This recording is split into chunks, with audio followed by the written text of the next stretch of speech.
Where in the world are you tuning in from tonight, and what time is it for you right now? Let me know in the comments. Tonight's tale is one of secrets buried deep, of love both fragile and tangled, and of shadows that refuse to fade. Settle in, listen closely, and let your mind wander through a mystery that waits patiently to be uncovered. Let's begin the story. Jessica Fletcher sat at her kitchen table in Cabot Cove, the early morning sun casting a gold-tinged rectangle across her notepad. Amid her correspondence sat one envelope that stood out, not because of its quality, but its handwriting. Neat, assured, faintly old-fashioned. Beatrice Marchand. Jessica hadn't seen her since a faculty luncheon nearly 15 years ago, but the memory of her, always in silk and always sharp, lingered like a perfume. The note was short, but warm. "Do come, Jess. Lila's found someone, and I want your eyes on him, just in case it's more story than fairy tale." Jessica smiled faintly. Beatrice had always favoured the poetic over the polite. Beneath the letter, a creamy invitation with delicate gold leafing announced the engagement of Lila Beatrice Marchand to Damian Allerton, to be celebrated that Sunday at the Marchand estate in Cliff Haven, Maine. Jessica tapped her pen against the card. There was something in Beatrice's phrasing, less celebratory, more cautious. And though it might have been nothing more than the nostalgic instincts of a mystery writer, Jessica had learned long ago not to ignore the tremor behind the words. She folded the letter, slid it into her bag, and quietly began planning her trip. Cliff Haven greeted Jessica with soft grey clouds rolling in from the Atlantic, and the scent of salt and late summer roses hanging in the air. The Marchand estate, perched just above the tide-worn cliffs, remained stately but weathered, a grand home grown slightly weary with time. Beatrice stood at the threshold, her silver hair swept back and her arms outstretched in welcome. "You came," she said with relief, ushering Jessica inside without waiting for her suitcase. Jessica was struck by the hushed energy within the house. Staff moved quietly, and Lila, tall, lovely, and almost too still, floated into the parlor with the poise of someone trained to smile for company. She introduced Damian's name with all the grace of a hostess and none of the warmth of a woman in love. "He's in Boston on business," she said. "He'll be back in time for the celebration." Jessica nodded politely, but her attention lingered on the subtle evasiveness in Lila's voice. "You'll like him?" Beatrice offered, though her voice lacked conviction. "A collector of beautiful things, a little serious, but Lila assures me he's different in private." Jessica smiled, but inside she filed the phrase away. There was something always worth noting in the people who were different in private, especially when no one else had met them in public. Jessica walked alone that afternoon along the winding road that led from the Marchand estate to Wicklow House, Damian's newly acquired residence. It sat half-shrouded by overgrown hedges and blanketed in ivy that climbed the walls as if trying to reclaim the stone itself. The house, grand in architecture, bore the melancholy air of something forgotten rather than restored. A weathered plaque near the gate confirmed its name. The gate, slightly ajar, creaked in the wind as Jessica stepped cautiously onto the gravel path. There were no signs of habitation, no car, no light behind the windows, not even a package by the door. But a brass knocker in the shape of a lion's head shone, recently polished. Through the glass of the front window she could see antique furnishings, faintly cloaked in dust. The curtains hung heavily, drawn at odd angles. Jessica found herself wondering what kind of man bought a house like this, furnished it with forgotten heirlooms and left it cold to the world. She turned to leave when she noticed a single item left on the porch bench, an umbrella, trimmed in gold, monogrammed D.A. So, he had been here recently. But why had no one seen him? The following morning, Jessica visited the village bakery for coffee and quiet observation. In Cliff Haven, as in Cabot Cove, truth often nestled itself between the crust of a croissant and the murmur of a regular's complaint. "I tell you, she made him up," a woman behind the counter whispered to a friend. "No one's seen the man, just the girl, always walking alone." At the Marchand estate, Jessica joined Lila on the veranda, where the view of the sea met a sky wrapped in cloud. Lila poured tea, hands steady, but her eyes flickered with the weariness of someone holding in more than she was letting out. "You must be excited," Jessica offered gently. "I am," Lila replied too quickly. "Damian is complicated. He likes privacy. I suppose that's hard for people here to understand." Jessica sipped her tea and said nothing. The silence drew Lila's eyes downward. "People talk," she added, softer. "But they don't know him." Jessica looked past the estate toward Wicklow House. "Then perhaps I will." Lila didn't respond, but the slight tightening of her jaw was answer enough. And as a breeze carried the scent of salt and roses across the veranda, Jessica couldn't help but wonder whether Lila was hiding Damian from the world or from herself. Later that day, Jessica wandered into the garden behind the estate. The grounds were carefully maintained, rose bushes pruned, gravel swept into obedient lines, but at its center stood a moss-covered fountain that had long since stopped flowing. Its basin was dry, its stone cracked down one side like a fracture in time. A brass cherub at the top still held a rusted horn to its lips, as if waiting to sing a song that no longer came. Jessica leaned closer and noticed something nestled beneath the rim. A single, withered camellia, its petals browned but placed deliberately, as if in offering. "Strange, isn't it?" Beatrice's voice broke the stillness behind her. "That fountain hasn't worked in years. We've had it repaired twice. Still goes quiet." Jessica turned, thoughtful. "Perhaps it's telling us something." Beatrice smiled faintly but said nothing. Jessica let her gaze linger on the flower, on the cracks, on the silence. Everything in the Marchand estate seemed curated, controlled. And yet here was this neglected centerpiece, trying and failing to pour beauty into the world. That evening, as the house filled with laughter and champagne in anticipation of the engagement celebration, Jessica remained near the window, watching Lila step into the garden alone. The young woman approached the fountain and stood before it, motionless. She didn't weep. She didn't move. She simply stood, as if listening for something long ago, lost. Jessica turned from the window and returned to her room. Some mysteries didn't announce themselves. They waited. And this one, she sensed, had only just begun.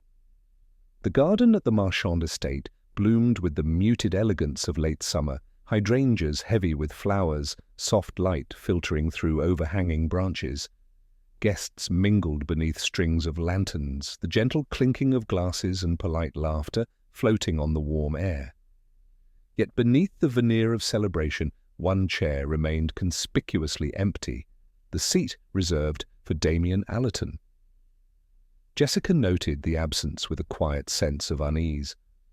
Lila moved through the guests with practiced grace, but Jessica caught the slight tremor in her smile. "He was called away to Boston," Lila explained softly when Jessica asked after Damian. "Some urgent business." Later, near the buffet, Jessica overheard a young waiter speaking in low tones to a colleague. "Saw a man fitting Damian's description come into the house this morning," he said, glancing nervously around.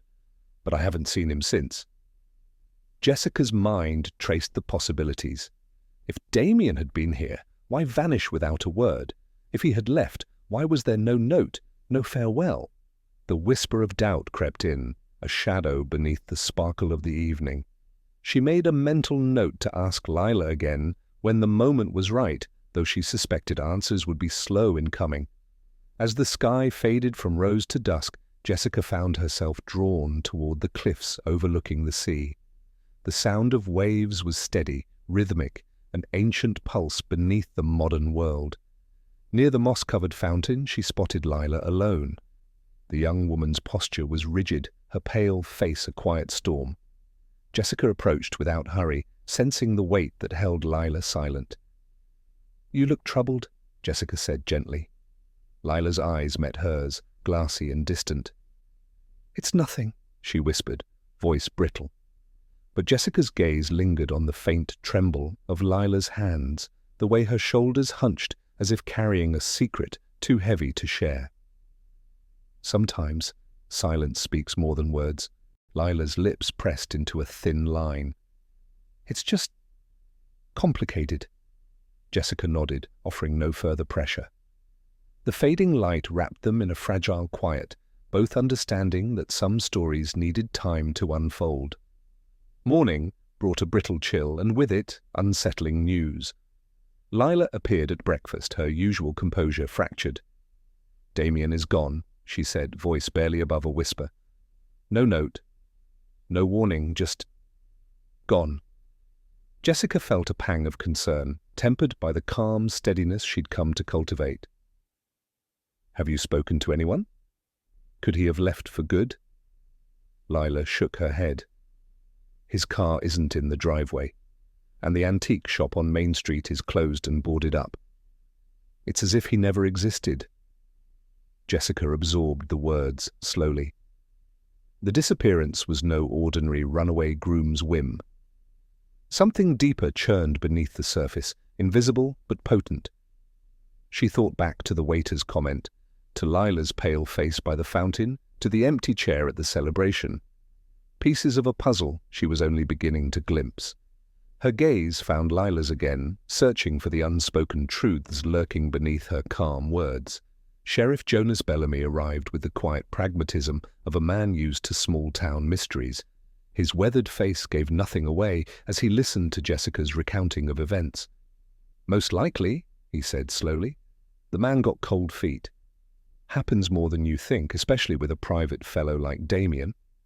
Jessica folded her hands, her eyes thoughtful. Cold feet can mean many things, but the absence of any word, any trace, it doesn't sit well.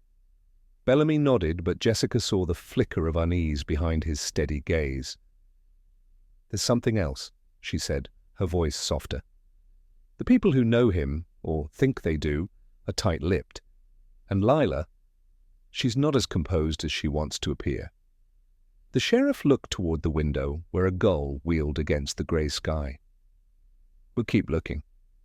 Sometimes the smallest detail breaks the biggest case." Jessica offered a quiet smile. In truth, she suspected the smallest detail was already there, quietly waiting to be noticed. Later that morning, Jessica found herself alone in Lila's guest room.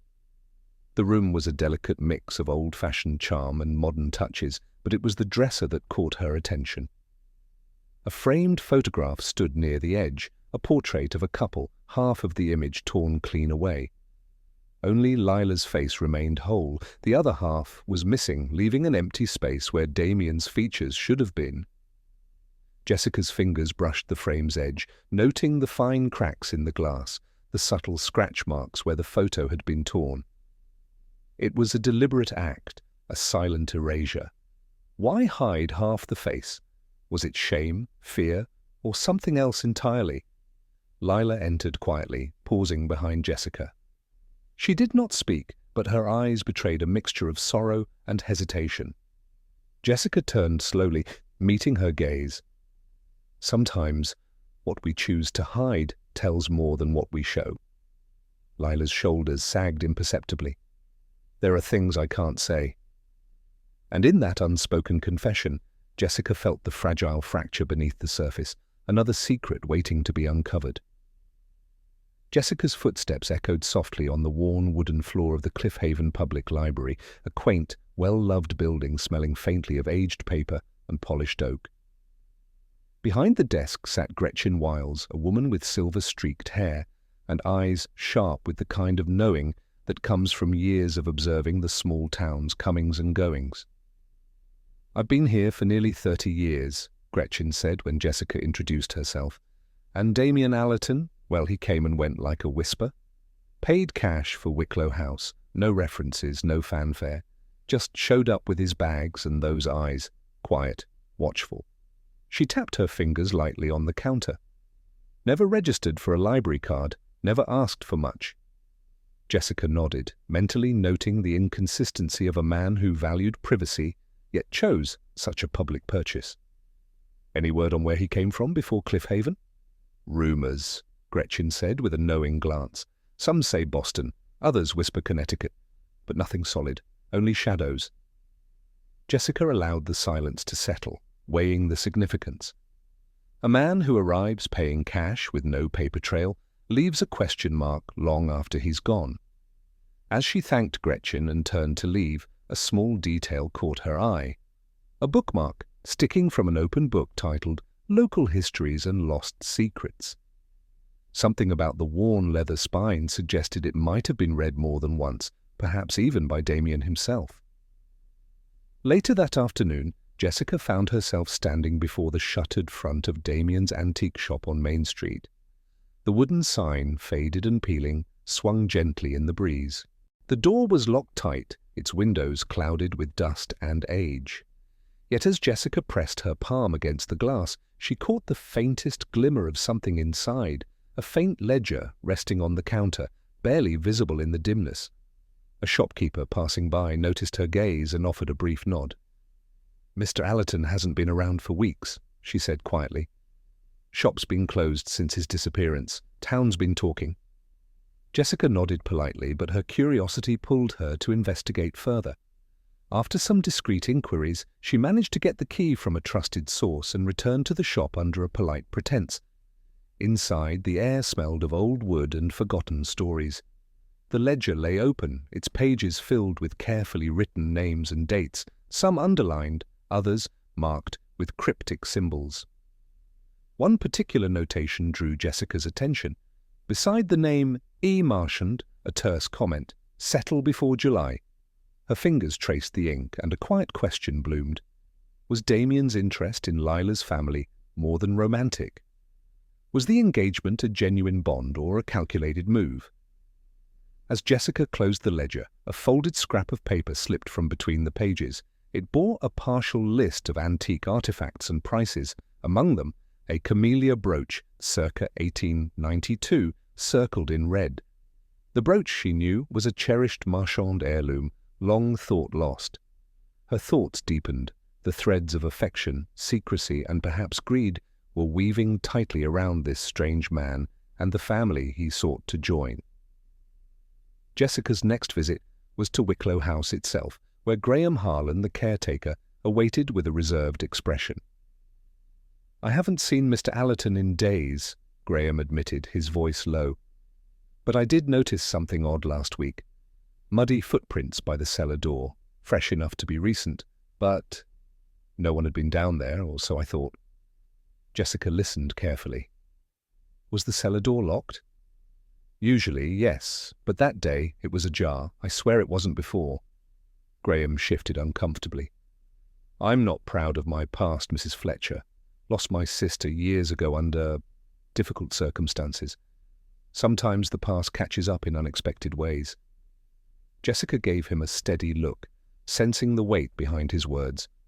His criminal record, though distant, added another layer to the mystery, perhaps a red herring, or perhaps a piece of the hidden puzzle.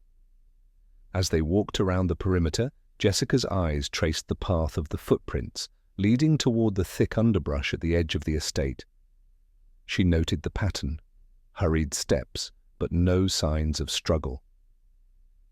"It suggests someone came or went in a hurry but without confrontation," she mused quietly. "Or someone who knew exactly where to go." Graham nodded slowly. "Wicklow House has its secrets, Mrs. Fletcher, and maybe it's time some of them saw the light."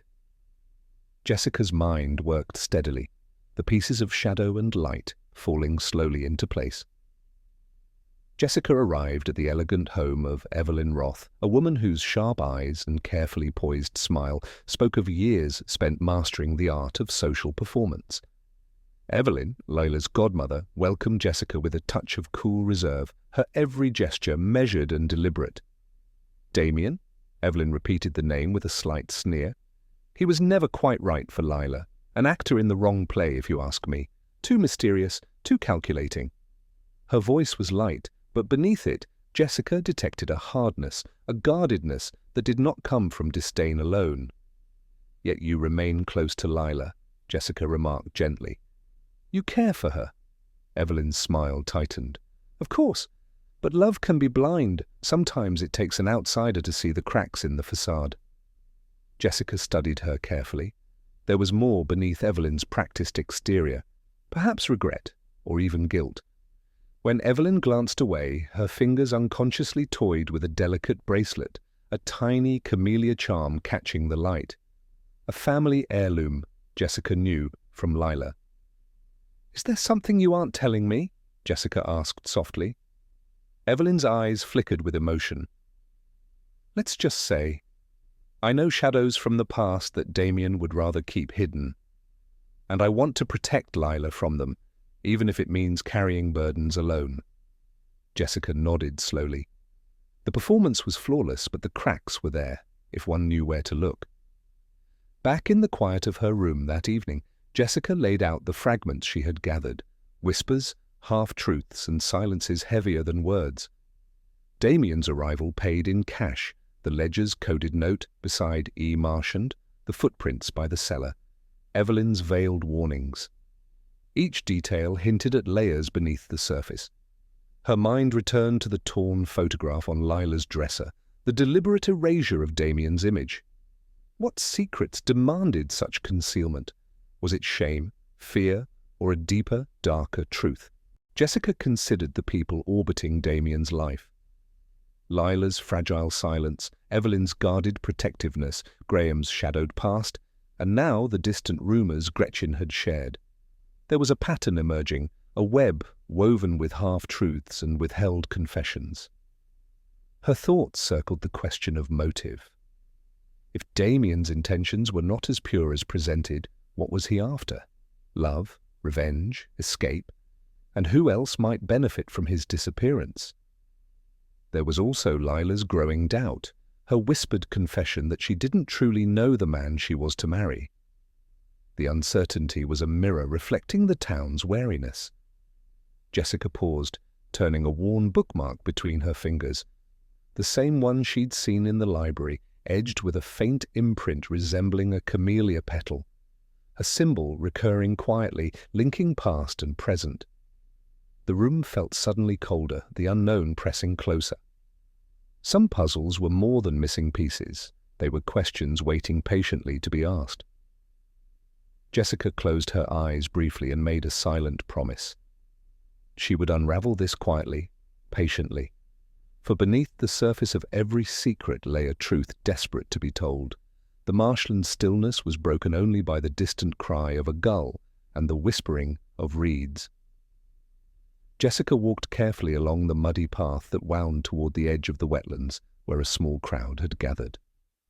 Sheriff Bellamy stood near a solitary vehicle, a dark sedan, its doors locked, engine cold, and windows smeared with a thin veil of grime.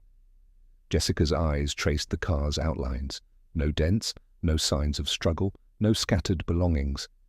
It was as if the driver had simply vanished into the air, leaving the car behind like an abandoned shell. She approached the glove compartment, which the sheriff unlocked with practiced ease. There, nestled beneath a scattering of receipts and a few stray papers, lay a half-burned letter. The edges curled, the ink smudged, but the words, fragile and tremulous, spoke of longing and regret. Jessica's heart skipped at the realization this letter was not addressed to Lila. The handwriting was unfamiliar, the tone intimate, yet filled with sorrow. Had Damian been living a double life, torn between love and deception? Or was this merely a desperate plea from a past too painful to escape? As the wind stirred the marsh grasses, Jessica folded the letter carefully, her mind weaving the tangled threads that now bound Damian's past and present. Back in the quiet of the Marchand parlour, Jessica sat across from Lila, letter in hand, choosing her words with care. "Do you recognize this handwriting?" Jessica asked softly. Lila's gaze faltered for the briefest moment. "No," she answered, voice tight. "I never saw that letter." Jessica observed the subtle tremor in her fingers as she reached out but stopped short. There was something in Lila's hesitation, a shadow of unspoken pain. "Damian was private," Lila added. "Sometimes too much so, but I thought I knew him." Jessica allowed the silence to deepen between them. Sometimes the spaces between words held more truth than the words themselves. She wondered, was Damian running from a past love or hiding a secret he never meant to reveal? The letter's half-burned state suggested someone had tried to erase evidence, yet failed. In her mind, Jessica weighed possibilities: an affair, a betrayal, or a farewell never delivered. Each was a thread in the complicated tapestry of Damian's life, one that Jessica was determined to unravel. That evening, Jessica found herself sitting with Tyler Haynes, Lila's ex-boyfriend, at the town's modest cafe. Tyler was a lean, restless man with eyes that darted quickly, betraying an unsettled mind. "I was near Wicklow House the night Damian disappeared," Tyler admitted, stirring his coffee absently. "Had a few things to think over." Jessica studied him quietly. "Did anyone see you?" "No one worth mentioning," Tyler replied, shrugging. "I wasn't there to cause trouble, just needed to clear my head."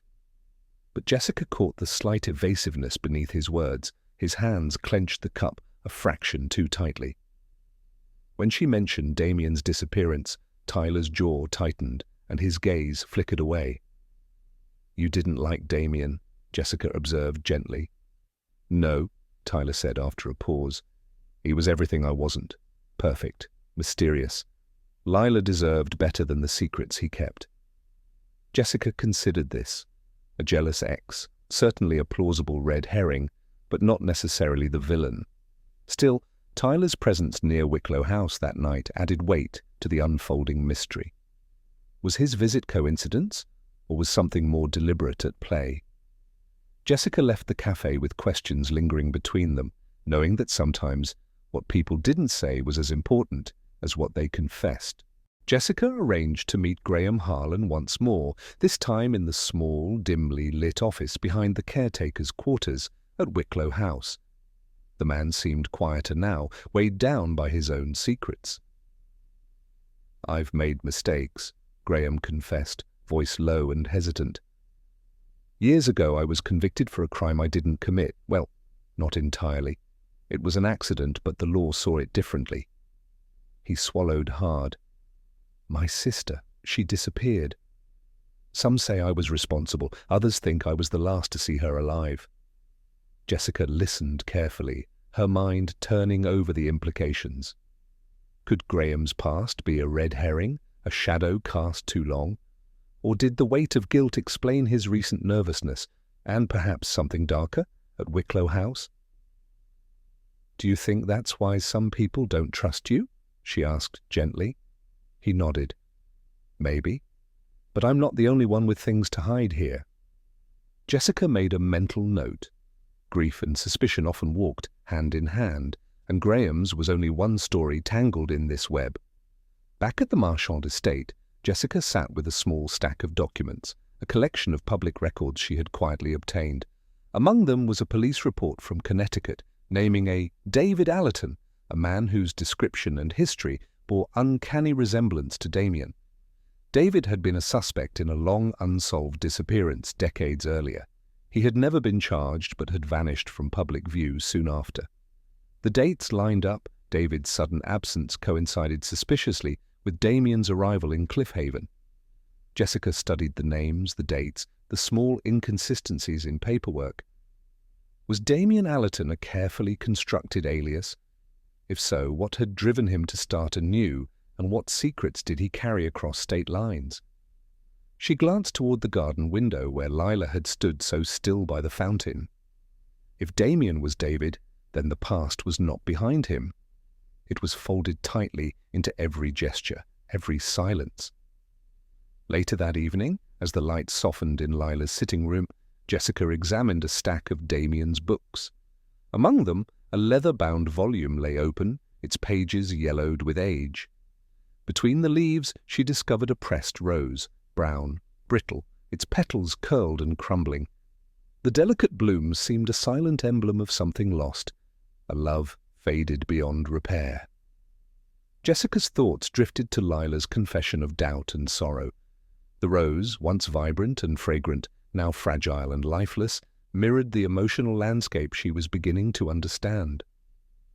Sometimes, Jessica mused, the smallest objects carried the loudest truths, whispers from the past that refused to be forgotten.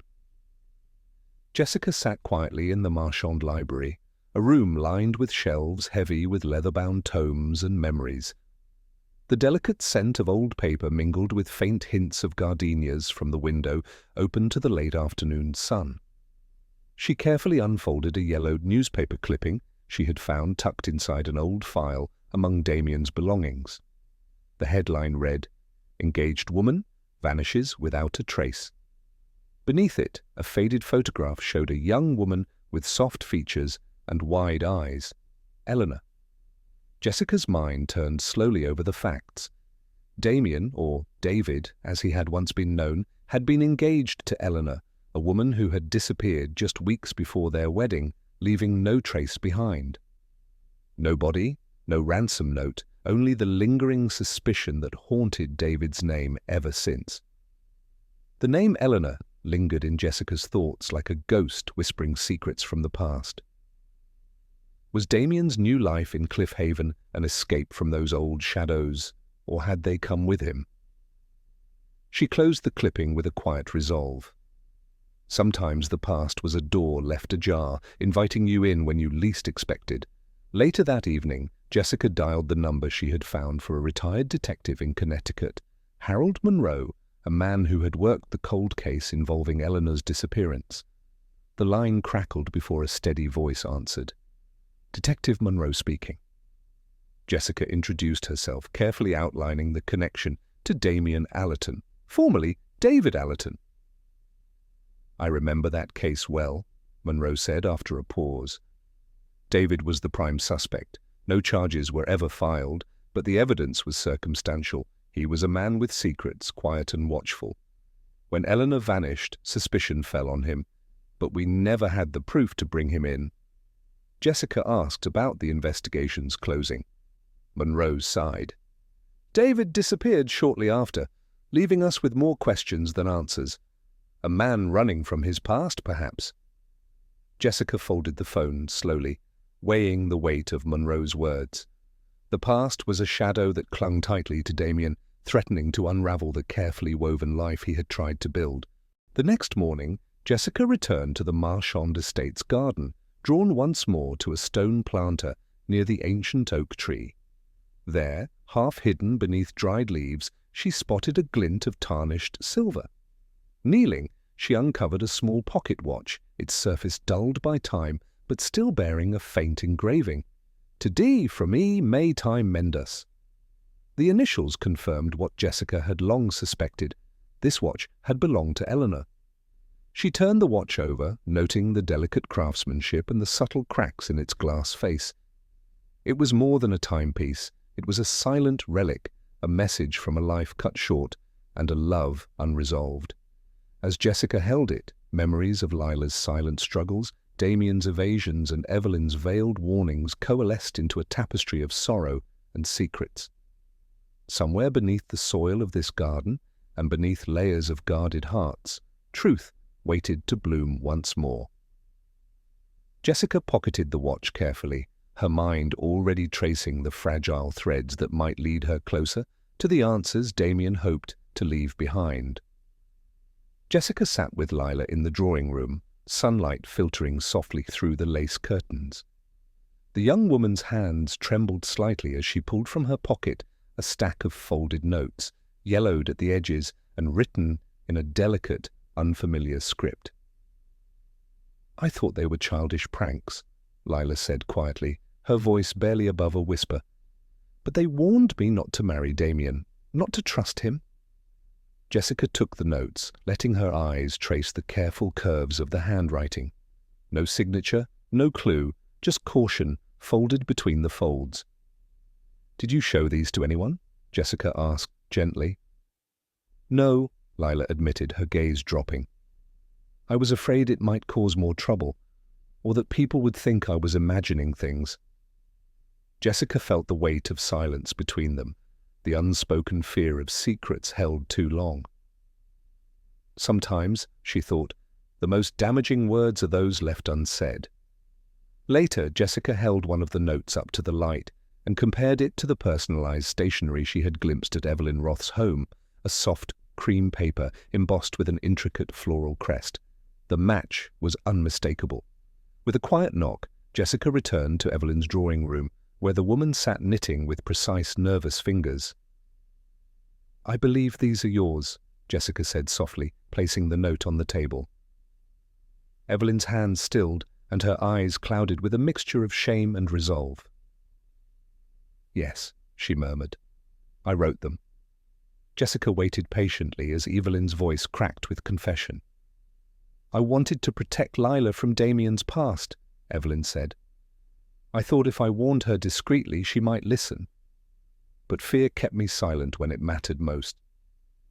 The admission hung heavy between them, a secret carried like a weight, too painful to bear, but too important to hide.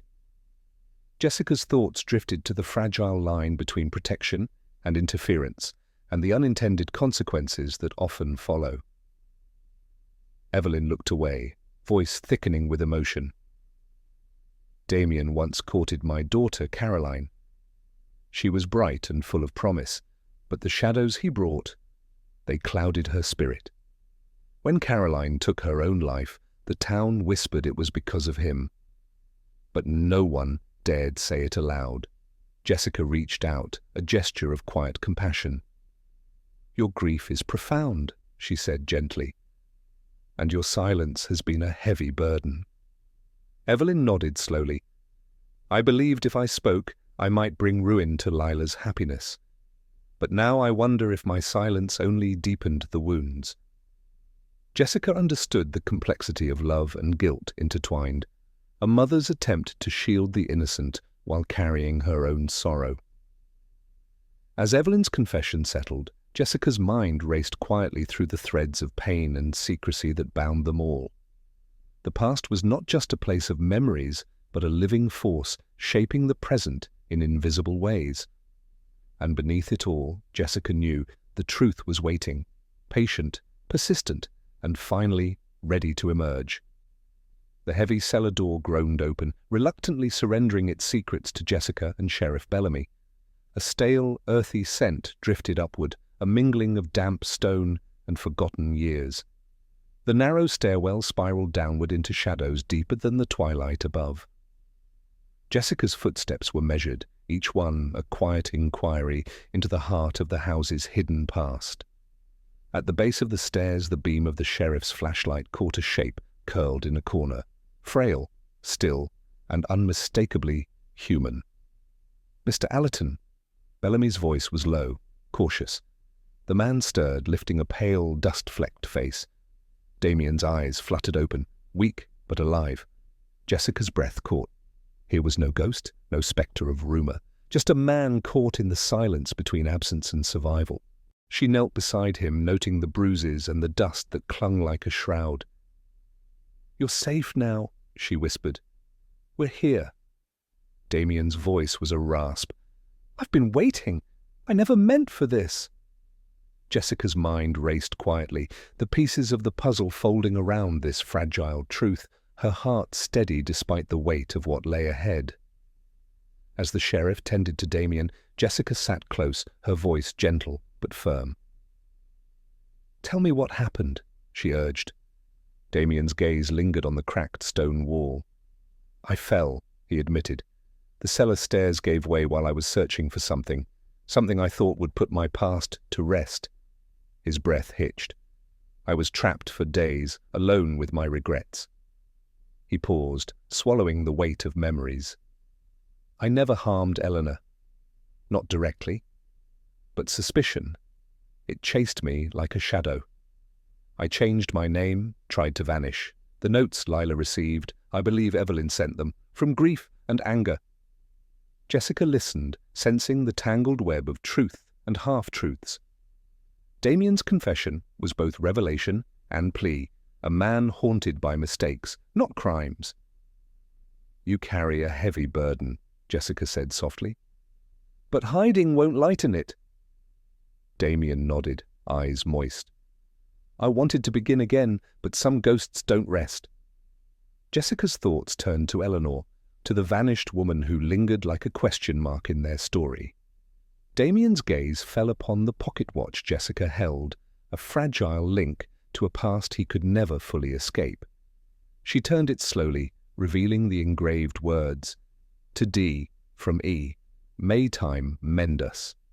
The inscription was a whispered confession, a hope unfulfilled. "It wasn't just a gift," Damian murmured. "It was a promise I couldn't keep. My silence cost her everything."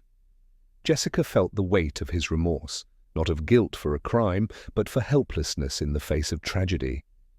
Sometimes, she reflected, the deepest wrongs are those we cannot undo. The watch slipped into her palm like a fragile truth, its ticking heartbeat echoing through the stillness.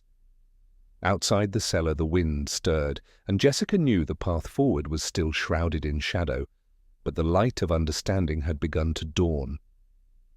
Damian's voice was barely above a whisper as he confided in Jessica. "The notes Lila received, they weren't random. I'm certain Evelyn sent them." Jessica listened carefully, sensing the weight of accusation in the words. Evelyn's grief had been palpable, her protective instincts fierce. But was she driven to weave a web of silence around Damian's past? "Why would she do that?" Jessica asked softly. "Guilt," Damian answered. "She lost her daughter. She believes I was part of that loss, even if I never intended harm. Those notes, warnings, were her way of protecting Lila or punishing me.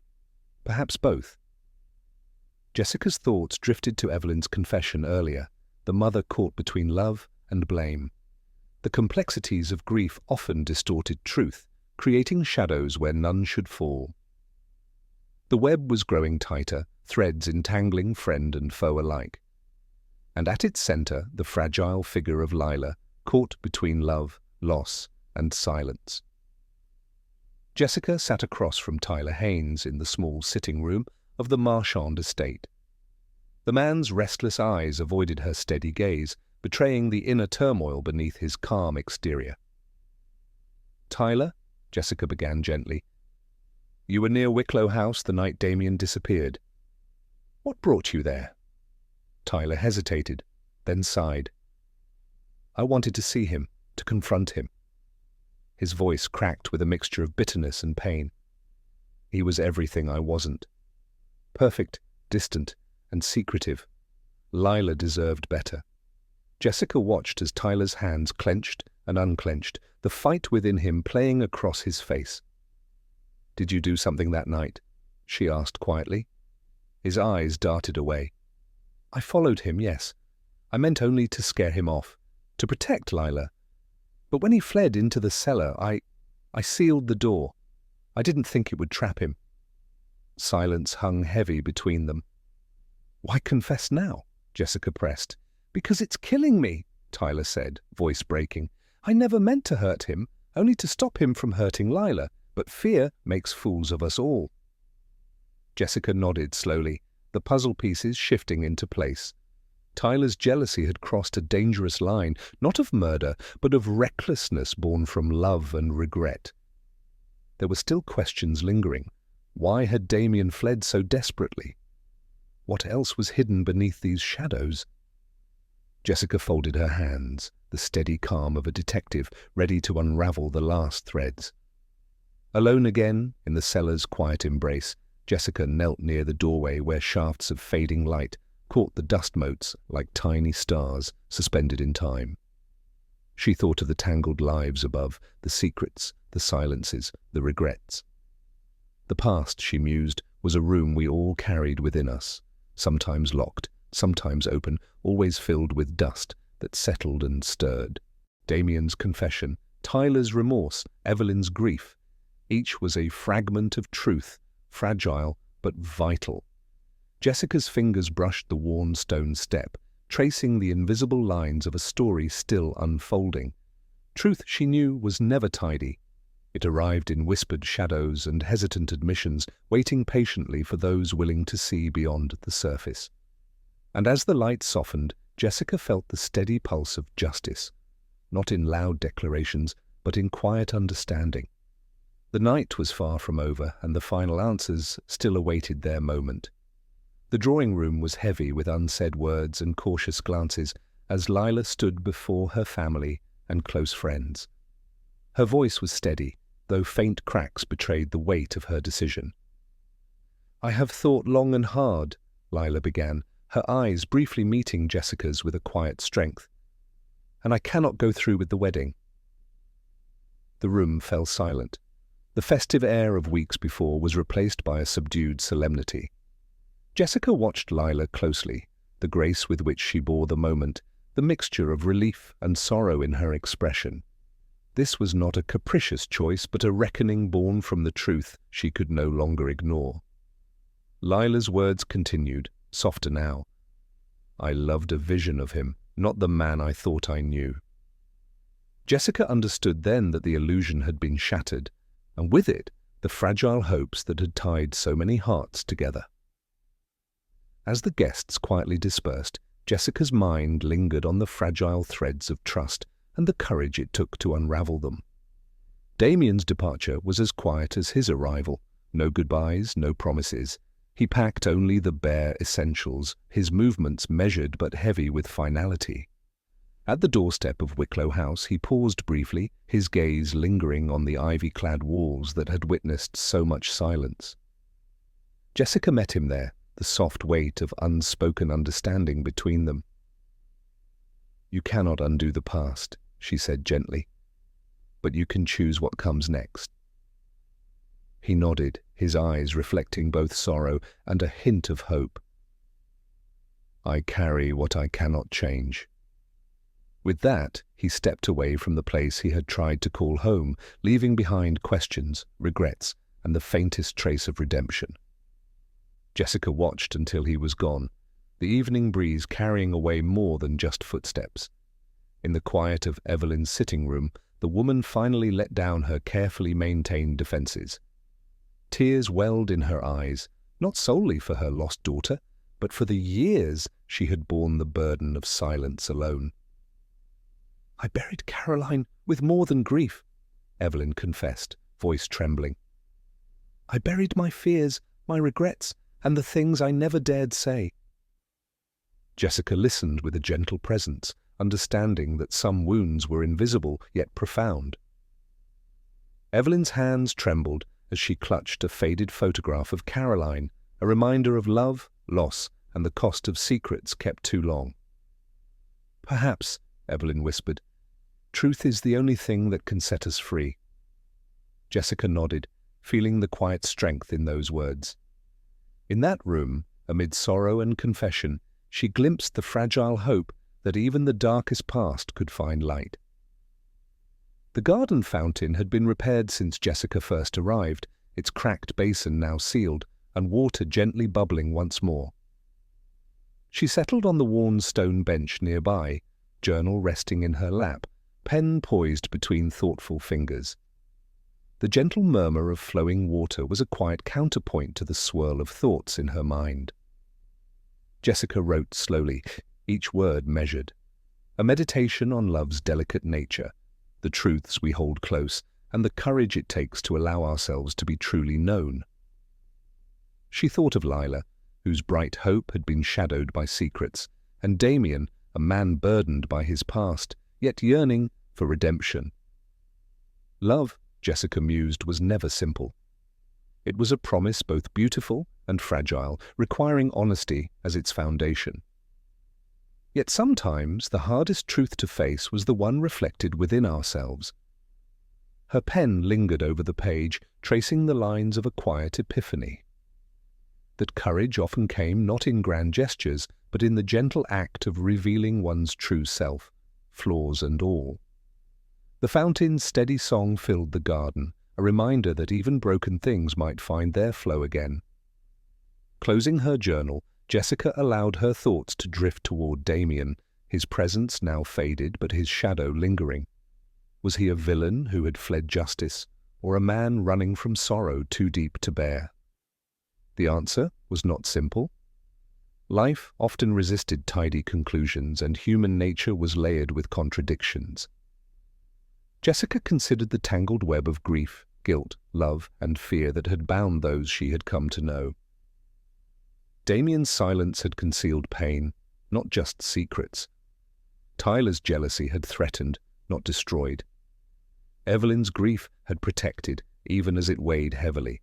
In the end, Jessica understood that truth was less about verdicts and more about understanding, the fragile balance between justice and compassion. Some questions, she reflected, remain unanswered, not because the answers are impossible to find, but because they live within the spaces between us. With a final glance at the shimmering fountain, Jessica rose, ready to face whatever new revelations awaited. The story was far from over, and the night held its own mysteries yet to unfold. Sometimes the deepest mysteries are not those that reveal a single truth, but those that uncover the many shades of human heartache and hope. What do you believe? Was Damian a man running from darkness, or a soul too fragile to face the light? Share your thoughts and theories in the comments below. I'm eager to hear your perspective. If this story stirred your curiosity, please like, share it with fellow mystery lovers, and subscribe for more tales that whisper secrets and invite quiet reflection. Until next time, may your own search for truth be gentle and enduring.